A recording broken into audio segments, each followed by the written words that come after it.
Most con I ever went to is DerbyCon. That was a year ago.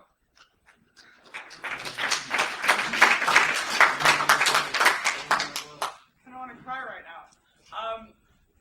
So my name's Eve Adams. I work for Hyatt Security Labs. I am a recruiter.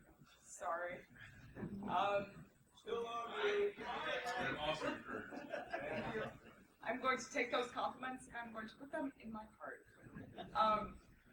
I recruit pretty much exclusively for information security positions, and the reason I do this talk is that I'm a fairly technical person. I was once the world's worst sysadmin ever. I hate users. You were perfect. Yeah, that makes you the world's best sysadmin. No. What makes me a good recruiter is I know about people, and I know about what motivates people, and why you would want a job, and what will make you happy in a job. And I pretty much exclusively staff information security positions. Stuff like that. So this is me, mostly hackers, mostly really technical people. I kind of have positions open for like governance, risk, and compliance. If you need an auditor, sort of ish, I have that. But mostly I'm hand-on metal stuff. Pen testers, incident response, people who speak assembly in their sleep. That's the type of thing I hire for. It's a little complicated. It's actually a really brilliant model of business, which you're welcome to steal for your own organizations. So we're an information security consultancy. We do pen testing, IR, governance, risk, and compliance, everything you would imagine goes into a security organization. But we also find that our clients, say it's a bank or a healthcare organization or what have you, they're terrible at hiring security professionals. They're awful. They don't know what they're doing. Thumbs up. Insurance organizations. Thanks, Ray. So they don't know what they're doing. They have internal recruiters, and they're like, lol, what? Pen testers? And so they come to us after we've done a pen test for them, and they say things like, hey, can we hire one of your pen testers? And we're like, no, you may not poach our talent, but what you may do is...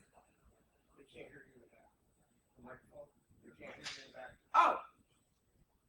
Sorry, I'm used to being really loud. What you may do is... You like that?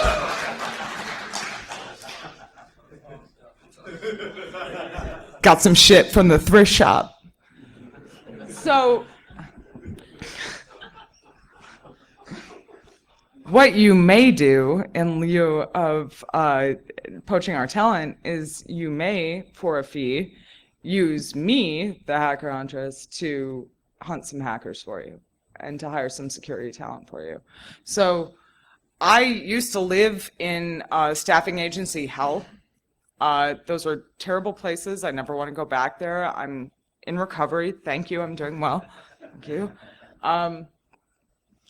So for Haylock, like I hire people internally that we need, they say we need a pen tester, we need a reverser, and I'm like, yeah, okay, gotcha.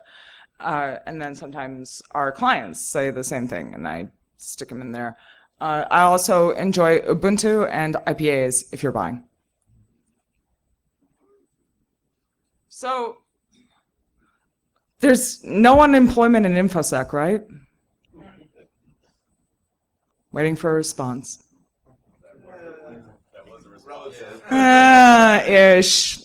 Sort of ish. Not sure if trolling or serious. Right. So there's no unemployment in InfoSec, right? There's this myth. It's like there's no crying in baseball. If you're a baseball fan, you know there's a lot of crying in baseball, right? There is unemployment in InfoSec. There is underemployment in InfoSec. There are unhappy people in InfoSec. There are very angry people in InfoSec. I see a couple of you.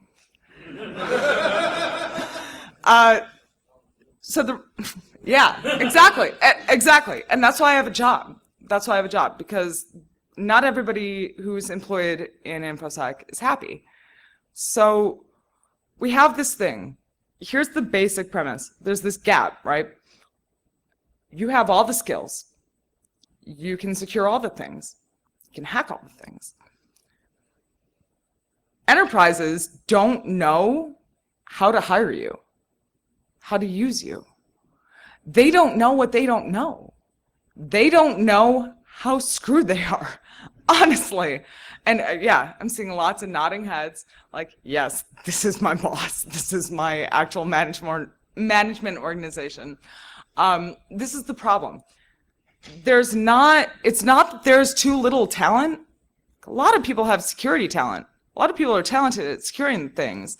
They just can't find the places to go where HR and upper management is actually recognizing your value. They're clueless.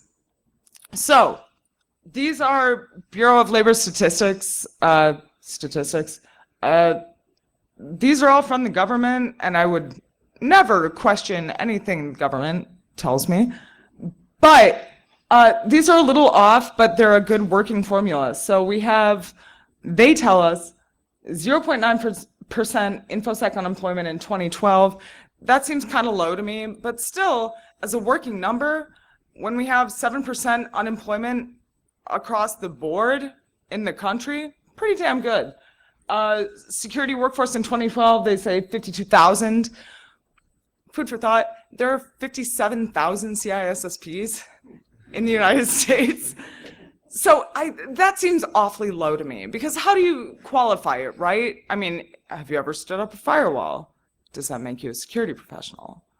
Have you ever administered a server? Does that make you a security professional? Ish. So statistics wonky.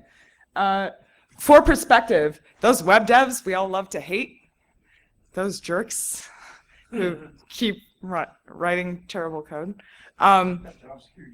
Job security, because terrible code. 4.7% unemployment in 2012. This is fun, I like this. All right. And the BLS, with their terrible statistics, is projecting 22% more InfoSec jobs by 2020. Who has is that you? Will somebody please DOS that person? So I tell you all this because, yeah, I mean, functionally, you're all fine. You're all getting paid. The basic base salary that they say is average for a security professional, however we define that, which we obviously can't, is about 100,000. That's nice. That's okay. In a country where the average base salary is like 30, 40,000, it's pretty good. Not bad. I've seen way more. I've seen way lower. But you're all fine, but you're not all happy. A lot of you are unhappy. So what I'd like to talk about is how to get happier at work. We have this thing in InfoSec where we kind of accept that we're all miserable. Let's not do that anymore. How about we make this fun? How about we get paid to have fun? That sounds okay to me. That sounds like a good thing to me. Let's do this shit. So, y'all remember who was working in security back in the bubble days, like in the late 90s? Raise your hand, please. Did it suck? Yeah? How was the job market? Kind of meh? Meh. Because they were all hiring all these Java developers, and they were like giving 20-year-olds Ferraris to come out to the Bay Area and just type horrible code into their ridiculous applications. Yeah. And you couldn't find a security job, really, because they hadn't defined security jobs. So the job market then was kind of meh. And now the job market for security is freaking awesome! Yay! Everybody wants you. everybody is all over you. You got recruiters contacting you like you're the only girl at a con, and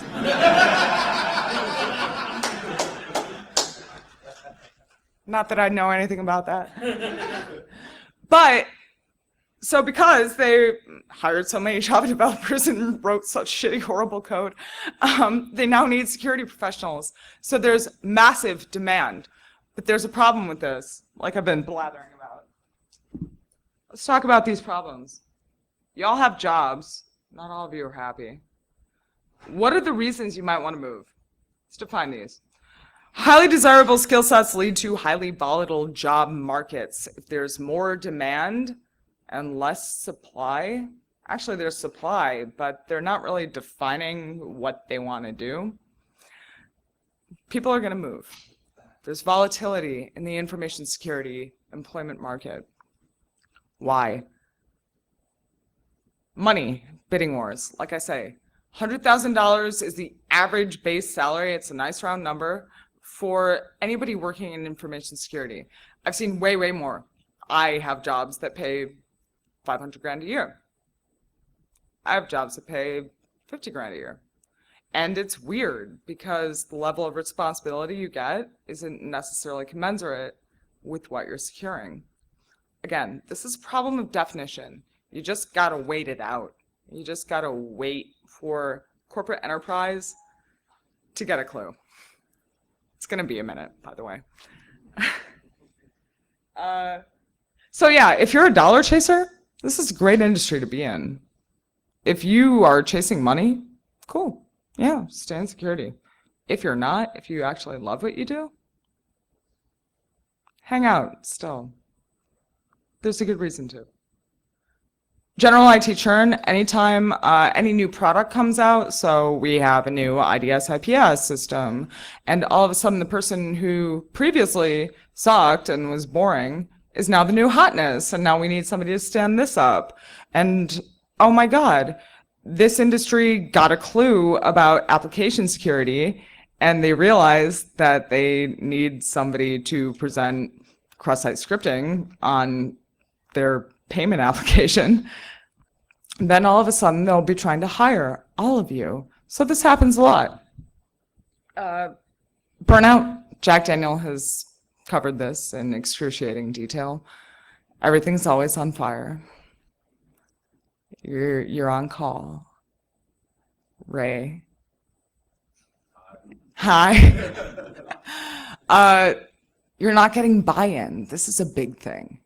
Management, the people with their hands on the checkbooks, is demanding that you do things and not giving you what you need to do them. So very quickly you're like FML and you burn out and you want to move. Got it. Part of this is working for idiots. Not getting buy-in. So security is one of those things. I mean, the metaphor people use is it's like insurance. You don't know you need it until you need it.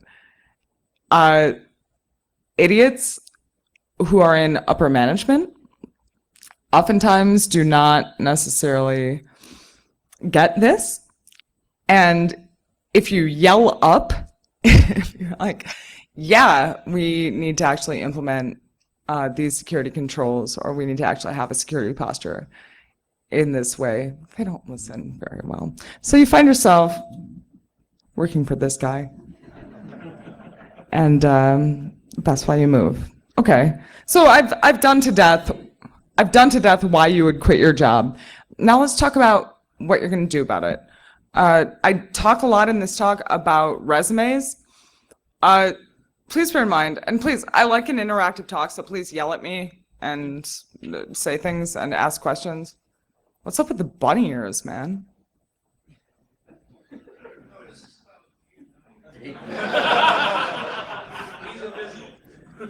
You are invisible. You're obfuscated. So I talk a lot in this talk about resumes because what I'm targeting here is that a lot of y'all you're brilliant, a lot of you, and you make really dumbass mistakes. And so I'd like to cover those dumbass mistakes and how you can resolve them, some break fixes for them, so that you can be happier at work. All right. No, not all of you. Some of you. Just the Windows admins. All right. So 3 top things I see in bad InfoSec resumes. Failure to verb all the nouns. Blocks of text that are just tools that do not tell me what the heck to do with them, that do not inform me how you may perform on an engagement or how you may actually benefit my organization. Just tools, just Metasploit, Nikto, Nessus, this, that, the other. I'm going to show you actual real examples of this. I'm using actual real examples of shitty InfoSec resumes that I'm using with permission. My candidates, I say, your resume blows. Can I use it in my talk? And they're like, yeah. Yeah, yeah. Y'all like to decorate your resumes for a weird reason? You like to bedazzle them? You know, yeah, I see you. Your resume is not a junk drawer. You don't need to put every single thing you've ever done in your resume, ever. Let's talk about this. The TLDR is show me what you got. No more, no less. Show me how you can perform for me. Tell me about what you're going to do for my organization or for my client. If you're a pen tester, tell me how you pen test. If you're a responder, tell me about responses you've done. If you're a compliance wonk, I'm going to pray for you. But tell me how you've implemented compliance. It's really simple. And this is part of my point. We're all such smart people. I think we overcomplicate this. It's really simple. Just say what you can do for us. Let's get into this. Let's see some crappy resumes. Oh. Ouch. Oh my.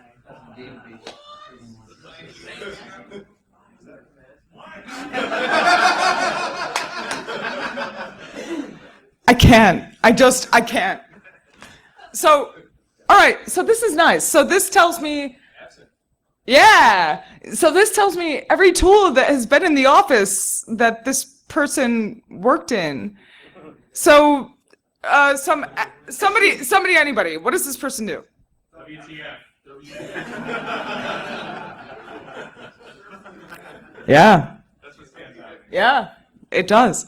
So this person we think is a pen tester, ish. No. No, No. not a pen tester. I think they're purchasing this. Hey, he might think he's a pen tester. I think All this. those tools, he's not a pen tester. I'm right there with you. I think this is a vuln scanner. Yeah. But a vuln scan is the same thing as a pen test, right? We got a vuln scan, so we're secure, right? No. So the point of this, all right, I do want to see these tools. I do want to see what you've worked with, what tools you've used, but I want to see what you've done with them. Verb the nouns. Say, yo, I used, let's find it, Metasploit somewhere in there. Say, yeah, I started with Metasploit. What?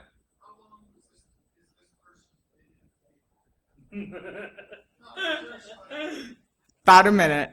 So cool. So tell me that you started with this vuln scan and then say, I went on to exploit all these shitty vulnerabilities in this person's stupid web app, and tell me in what ways you did it. But just putting this in a chunk, like in your job description or way down at the bottom of your resume, useless. Don't do it. So what happens if you're submitting your resume to somewhere that will do a keyword search before it goes to HR? I'm gonna get to that. I'm gonna get to that. I promise you, I will get to that. I will get to that.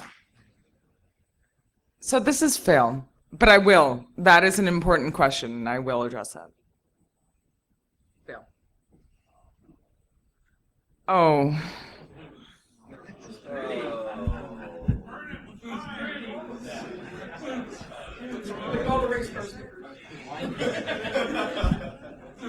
Your resume is not a race car. You are not in NASCAR.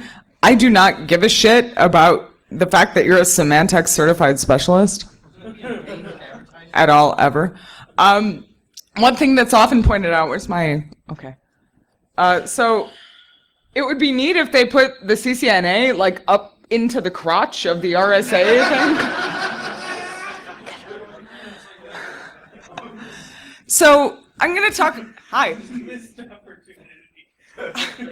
I'm going to talk about certs. I am very neutral on certs, but people call me or they email me and they say, if I get a CEH, does that mean I'll be a good hacker? Yes. No. If I get a CISSP, will you hire me? Will you give me a job? Any organization that's going to hire you based on you having cert, $cert, to hell with them. They're bad. Don't work for them. I'm telling you right now, categorically. You will hate your job. You will hate your job. You will. Don't go there. And it might be HR, it might be the hiring manager, but just don't do it, bro. Don't. Not good. I want to know, do I care that you're a VMware certified professional? No. I want to know if you can actually stand up a VM, if you can actually do anything with a VM, if you can actually test exploits in a VM. That'd be nice. Your cert, when I put you on engagement, does dick for me. Don't care. Walk onto a client engagement. I'm like incoherent with rage right now. Walk onto a client engagement where you're getting paid $300 an hour and slap your cert on the table and see what happens. Getting to that too?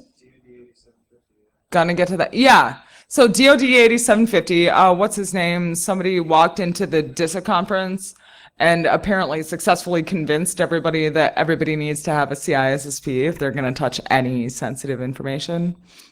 I'm going to get to that, but the TLDR is get the cert, jump through the hoop, but be aware that you still need to do work. This is, for lack of a better, the douchiest thing I see on resumes. I made the joke before, but I think it's still a good one. People show this to me and ask, hey, if I get a CEH or a CISSP, will it make me a good hacker? Will it make me a good security professional? And I say, yes. Just like dousing yourself in Axe body spray will help you attract women. We're gonna go buy some. Oh wait, that won't work so well here. Fail. Yeah, very minor, but I see this a lot.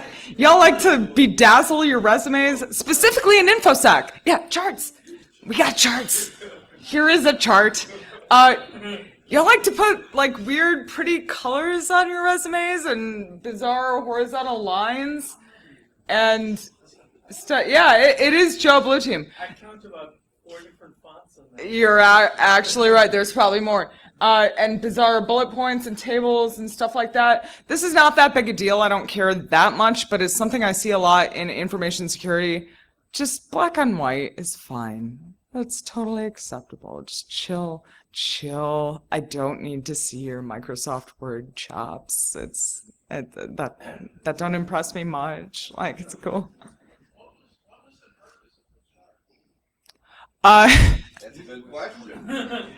So this person wanted to demonstrate how many years of experience or how many decades of experience he had in different industries. It's like, I've been in telco for 90 years. 10 years, and I've been in finance for this many years. And I'm like, dude, don't care. What can you... Was he a manager? PM. Alright. You surprised? It's management key. He also sent me a Gantt chart.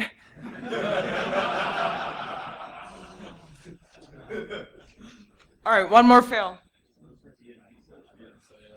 This is fail. I italicized it, bolded it, underlined it, because it needs to be nicely formatted.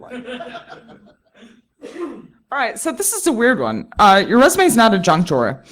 This is one I'm somewhat sympathetic to. Raise your hand if you have a weird blended skill set. Hello. Would anybody like to briefly talk to me about their weird blended skill set?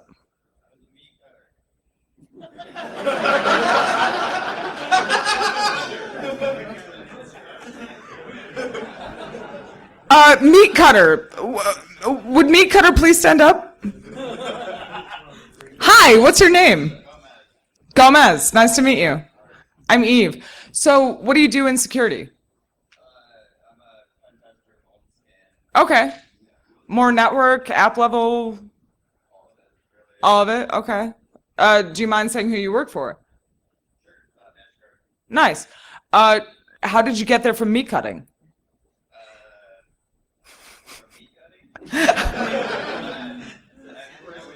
Yeah. And then he needed his computer ghosted, so I ghosted his computer. So you started with friggin' help desk and, all right. And then you busted into network. Yeah. And you just kept teaching yourself. Yes. Have you ever had to do anything with compliance? Yes, sir. How annoying for you. So, thank you, Gomez. Can we all get a hand for Gomez? Cool.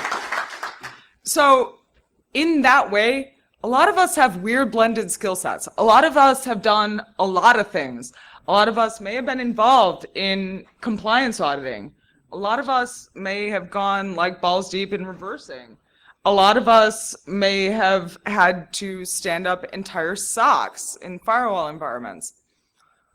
This doesn't mean you have to put all of this on one document.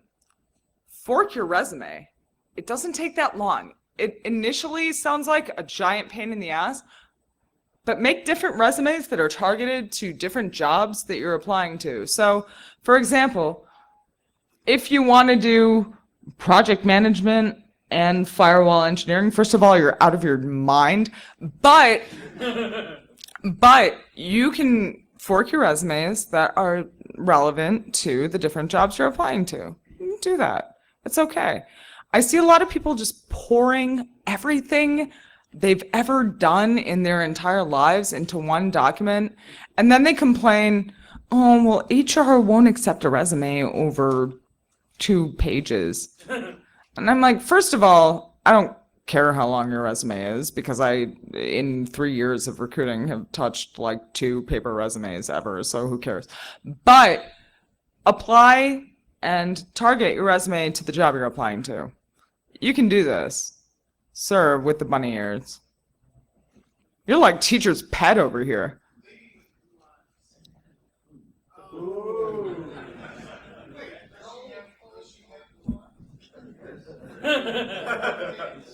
Do you have a question, or are you just trolling?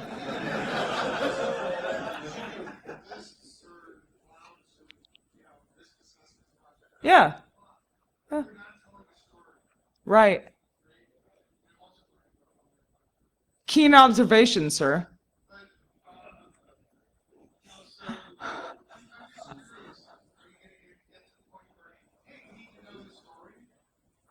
How about you listen to my talk and you might find out?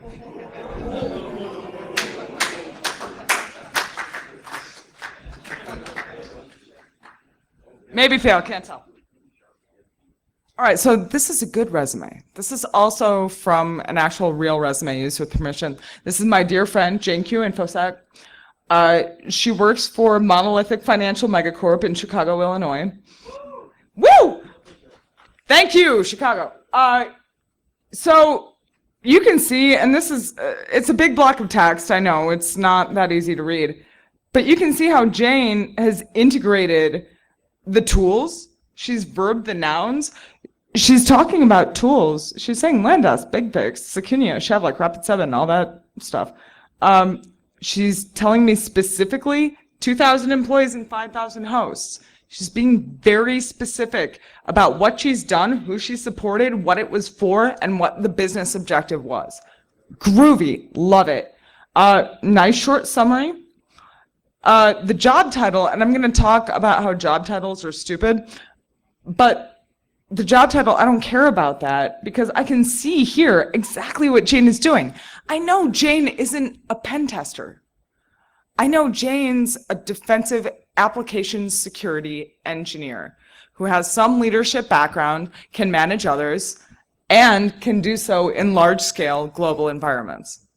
Perfect. Love it. Calling Jane, paying Jane a shitload of money. Done. This is win. Also good. At a more granular level, this is a pen tester. This pen tester is talking to me about exploits he's done. This pen tester, yes, talks about Burp Suite, says, yeah, I use Burp Suite. But then I went in and I jacked your app in these ways. Hired. Done.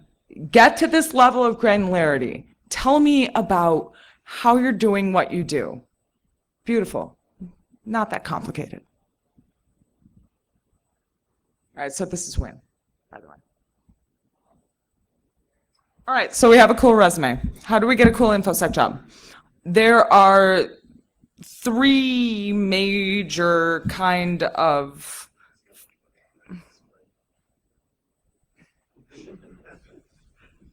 Would you like to share with the rest of the class? That's my fault. I was joking about the spray and pray. Oh, yeah. Yeah. Oh, there will be lulls. So there are three major methodologies for job hunting, right? There's post and pray, which is you toss your resume up on a stupid job board like Dice or Monster or Indeed or whatever. I don't see a lot of you doing this.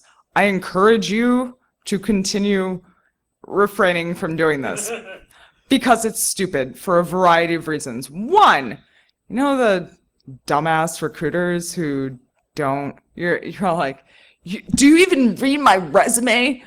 No, we don't even see your resume ever. We have evil magical robots that scrape the web and send you automated form emails that may or may not have anything to do with what you do. So if you are a person who incidentally mentioned that you broke into a Java application, you're going to get job recs about being a Java developer. Fail. Yeah, exactly. So don't do that. Don't throw your resume on job boards. Also, job boards are the glitter of the internet. You can't get it out. Ever. So, like say you're 19 and you're living in your mom's basement and you're looking for your very first InfoSec job and you toss it up there and you put your mom's address and phone number on there. I got your mom's number, bro. So don't do that. It's dumb. We all have your mom's phone number? Agreed. Ticket resolved.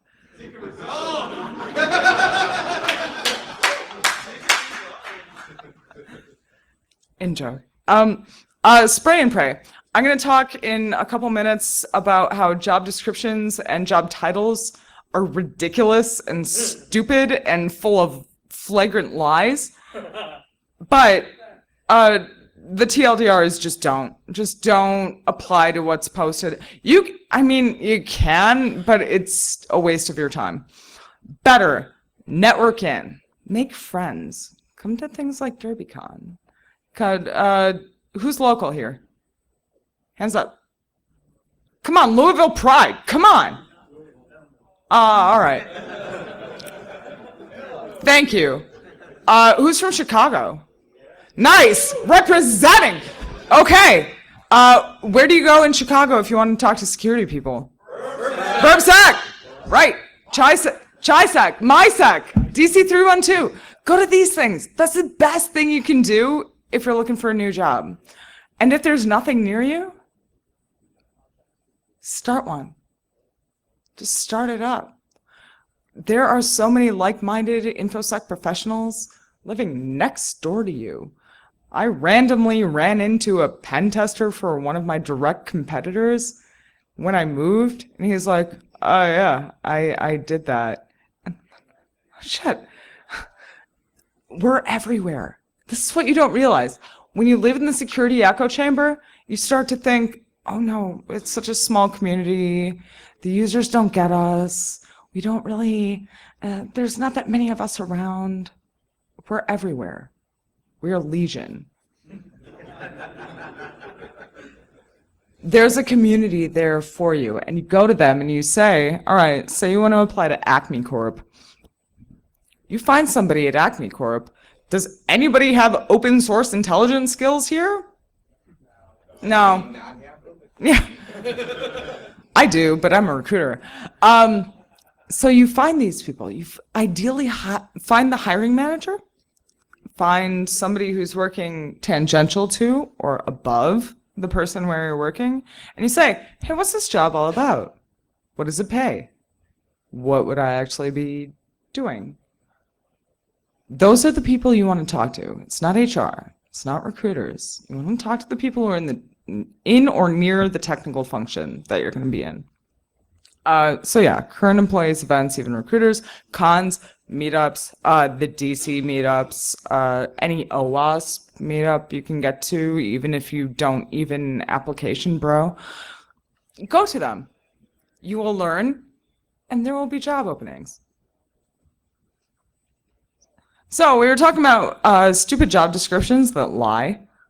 Can anybody tell me what this person does? Security. Anyone? Help desk. No. Project manager. All-in-one IT. The entire IT security department. They're a team lead. If we have this many guesses, that's proof that you're right. It stinks. Nobody knows. The person who wrote it doesn't know either. Can anybody tell me what an information security analyst does? Can anybody describe for me the actual function of a security analyst? You in the green. What? Yeah, checking all the boxes. PCI? Sick, bro. Okay. So this is standard. This is also from an actual real job description. People ask me a lot. Yeah, people ask me a lot. What's the hierarchy? Is an analyst above or below an engineer, and then is an architect above or below an engineer? It's all lies. It's all just garbage. Just don't even take any of it into consideration. Because I got architects who are making $75K a year and engineers who are making $300K a year. HR, literally, just, they might as well have a randomizer.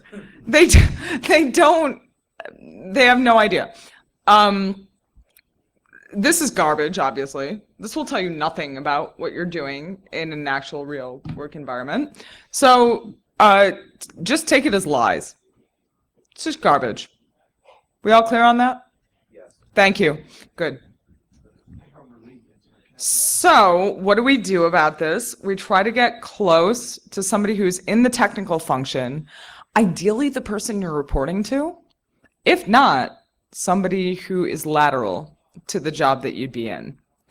Ask them. I'm telling you, do not talk to HR if you can possibly help it. Get away from them. They're the plague. Job description teaches you 90 hours a week to 100. That's the catch all for everything possible. Yeah, but okay, so yeah, moving on to that, this is a really good point that was raised. 90 to 100 hours a week based on this job description, because they can make you do anything they want and everything they want. So let's talk about that.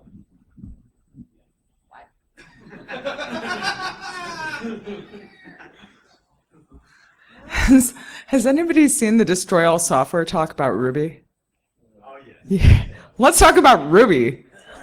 What? Let's talk about shitty job descriptions. All right, sometimes the job descriptions are actually impossible. Oh. to Lanoa, Alaska. 700 pounds. Callie hasn't been out for 5 years. Yeah. Thank you, Jim. This is the point. Captain Office. All right. So yeah, a lot of the time I hear a lot back from candidates, man, they want all these certs and I gotta be in this one place at this one time and I have to have 5 years of experience in something that came out in February. The 700 pounds is actually from a real job description. I think they meant 70. I don't know. Yeah, Adrian Crenshaw could do this job. But, so you gotta realize there's a certain level of magical realism, if anyone is familiar with that concept, to job descriptions.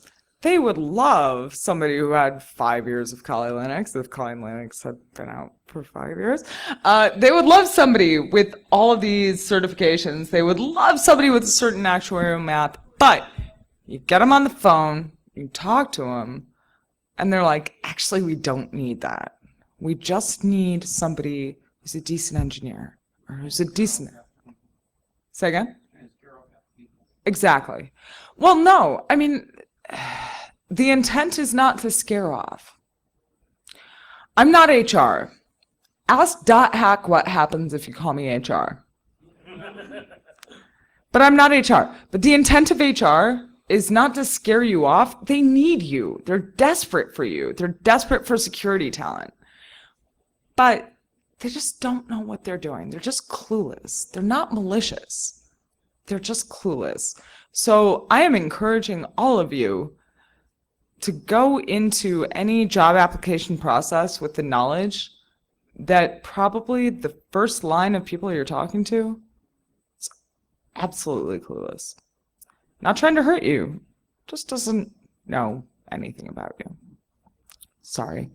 On a more positive note, what you can do about these qualifications is just kind of ignore them. Just say, oh, I see you want this. I see you want Kali Linux. I see you want these certs. Read between the lines. Say, hey, it looks like you want a pen tester. Talk about pen tests you've done. We covered your resume. Talk about stuff you've broken. That's what you do with that. Bye.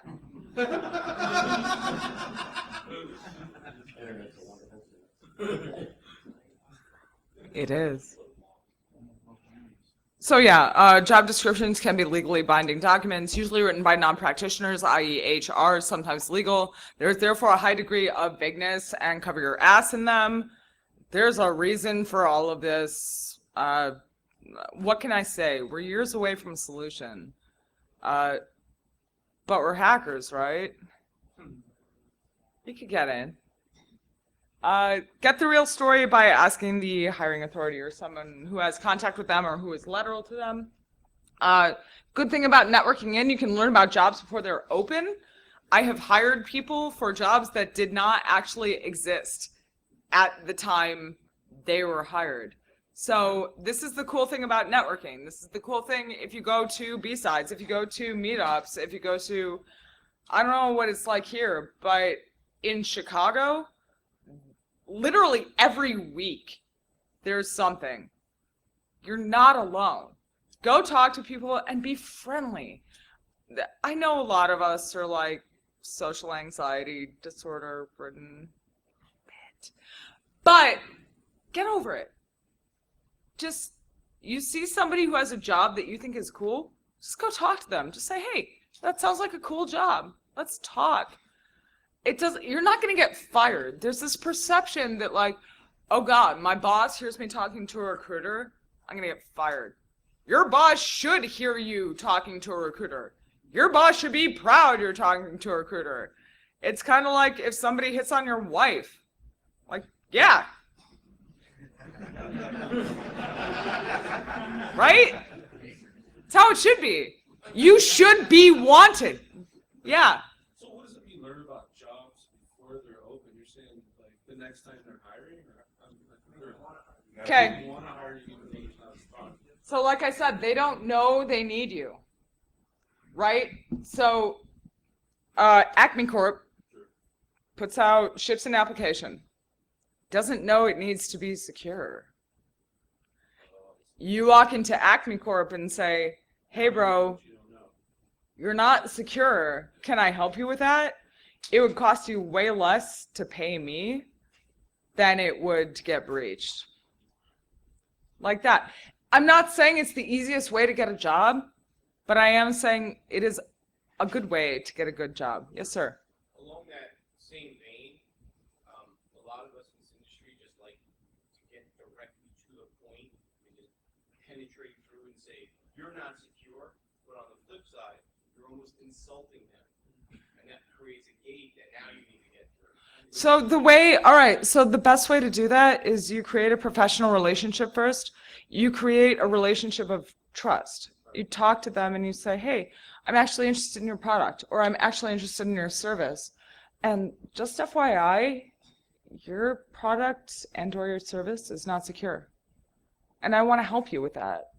And I'm not trying to screw you by taking your money to do that. But I would like for your product and or your service to be secure. Here's where I've done it before. Backing up that. Yeah. Capable of doing. Precisely. I'd like to make you my first science project. Precisely. Yeah. Cool story, bro.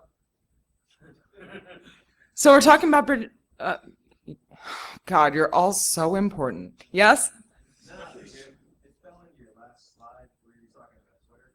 Yeah. I looked at the hashtag InfoSec jobs last week and reached out to some guy and then got a call from a team manager. Like, it works. I'm about to talk about that. Sorry. Oh my God, I'm sorry. That's okay.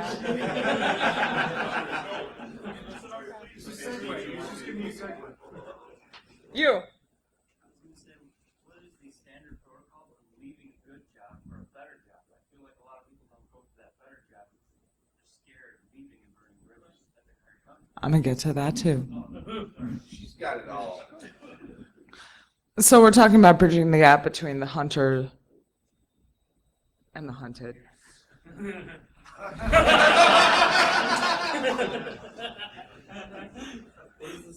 Just going to put that there. That was from last year. Such a trip. Perhaps because we outdrank the Kentucky Derby, that might have had something to do with it, just a little bit. So how do we do this? We have a kick-ass resume. We know how to interview. We know how to negotiate. Now what? FAQs I get, like all you people who are so important over here. Big FAQ I get. Had somebody who, do you remember when Paris Hilton's iPhone or Sidekick was hacked? That was not me. Paris Hilton's Sidekick was hacked, and I talked to the guy who did that. He's like, actually, I'm really proud of that. Like, I'm really proud of having done that because I was in my lab and it took a long time and it was really complicated and difficult. He's like, can I talk about that? I'm like, yeah, you fuzz it. You say, I did independent mobile exploit research. You say it like that. So yeah, you may encounter mistrust. Establish trust. What's the fix for this? Establish trust. Then tell what you learned in that way. Not, I saw Paris Hilton nudes. Say, independent mobile exploit development in my lab. Community involvement, yeah. Talk about how you're coming to DerbyCon, how you're coming to DEFCON, how you're coming to the B-sides, how you're coming to the burp sacks, how you're doing everything. Put that down at the bottom of your resume. That makes me know that you're not just a money slut. That you're doing this for fun. You're doing this because you love it. That's why I do it. Fun and profit. Fun and profit. A little bit of profit. A little bit. Mention all the things. Other projects, patents, publications. Yeah, throw them in. Fine. Jane Q InfoSec, you may remember, was a circuit design geek. Worked out well for Jane Q InfoSec because she interviewed with an electrical engineering geek. So that was cool incidentally, but just use your best judgment. I mean, if you're questioning whether to put something on a resume, just research the person who's gonna see it. Cool. Cool story, bro. Why is my resume getting so many bites, or irrelevant bites, or no bites at all? Dumb recruiting software, we covered this with the evil magical bots. We're years away from a solution. Just give up, man. You can troll them back. That can be fun. Your local market might suck. I kind of already covered how you might have to go out and pound pavement and say, hey, I noticed your website has massive gaping SQLi volumes all over it. Can I help you with that? You can do that. Don't be shy. Go do it. Sir. It's very important to watch the phrasing you use when you come to companies with something like that. A lot of them now. Can you stand up and raise your voice, please? This is Johnny Christmas, everybody. It's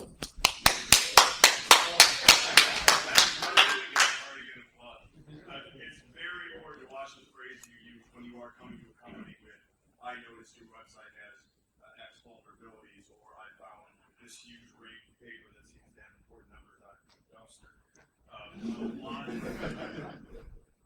lot of companies don't violate them. There's not enough of us to be able to take care of all the vulnerabilities in their company. No.